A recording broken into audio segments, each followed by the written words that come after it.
This channel does not promote any violent, harmful, or illegal activities. All content provided by this channel is meant for an educational purpose only.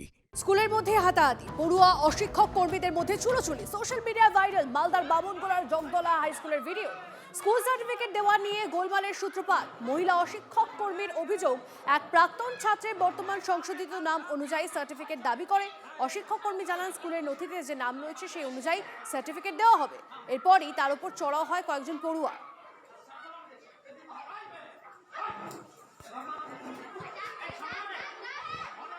TIC আমাকে দিয়ে জোরপূর্বক অনৈতিক কাজ করানোর চেষ্টা করছে। অনেক দিন আগে থেকে সেটা উনি চেষ্টা করছিলেন, যেটা আমি করিনি জন্য উনি আজকে আমার গায়ে হাত তুলেছেন এবং স্টুডেন্টদেরকে উস্কেও স্টুডেন্টদের দিয়েও আমাকে আজকে এরকম একটা পরিস্থিতি ক্রিয়েট করেছেন। আর ওনার সঙ্গে আরও দুজন টিচার জড়িত আছে, যাদের নাম হচ্ছে ননী রায় এবং বিমান পাল।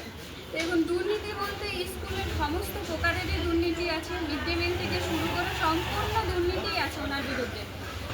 আমাকে কুপ্রস্তাবও দিয়েছে, আমাকে এটাও বলেছে আমার স্বামী নাকি মারা গেছে, আমি যদি ওনার কথা শুনি তাহলে উনি আমাকে সব রকমের হেল্প করবে, যেটা আমি শুনিনি জন্য আজকে এই অবস্থা। তাই আমি সব জায়গাতে কমপ্লেন করেছি, ডিআই অফিস, এসআই অফিস, সব জায়গাতে আমার কমপ্লেন আছে, থানাতে পর্যন্ত কমপ্লেন করা আছে, কিন্তু কোথা থেকে কোনো রকম ব্যবস্থা নেই।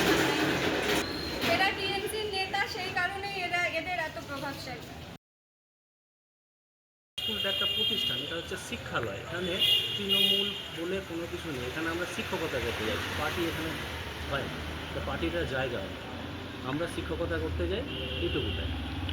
উনি দেখুন, উনি ওনার কাজ করেন না, ওনার এগেনস্টে প্রচুর অভিযোগ ছাত্রছাত্রীরা করেছেন। আপনি চাইলে আমার কাছে ডকুমেন্টস আছে, এমনকি আপনার কলকাতা বিকাশ ভবন থেকেও ওনার নামে দুবার চিঠি এসছে তদন্তের জন্য, ডিসিপ্লিনারি অ্যাকশন নেওয়ার জন্য। সেটা আপনার আন্ডার প্রসেসে আছে। উনি এগুলো থেকে নিজেকে সেভ করার জন্য হয়তো মিথ্যা অভিযোগ দিচ্ছে। যে অভিযোগগুলো বললেন আমাকে, সেগুলো একজন শিক্ষক হিসাবে শোনাটাও প্রাপ্য।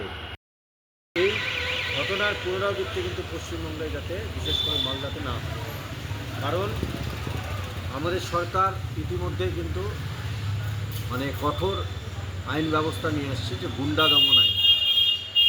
তাই সেই আওতায় কিন্তু আজকে যে ঘটনা ঘটেছে, আমরা দেখতে পাচ্ছি যে যেভাবে গুন্ডাগিরি করা হচ্ছে একজন মহিলার সাথে, অন্যায়ভাবে টিআইসি তার দলবল নিয়ে এবং ছাত্রদের লেলিয়ে যেভাবে মারধর করা হচ্ছে, চুল ধরে যেভাবে টেনে হিচড়ে মারধর করা হয়েছে, এটা কিন্তু আমরা সাধারণ মানুষ এবং পশ্চিমবঙ্গ সরকার এবং ভারতীয় জনতা পার্টি কিন্তু মেনে নেয়।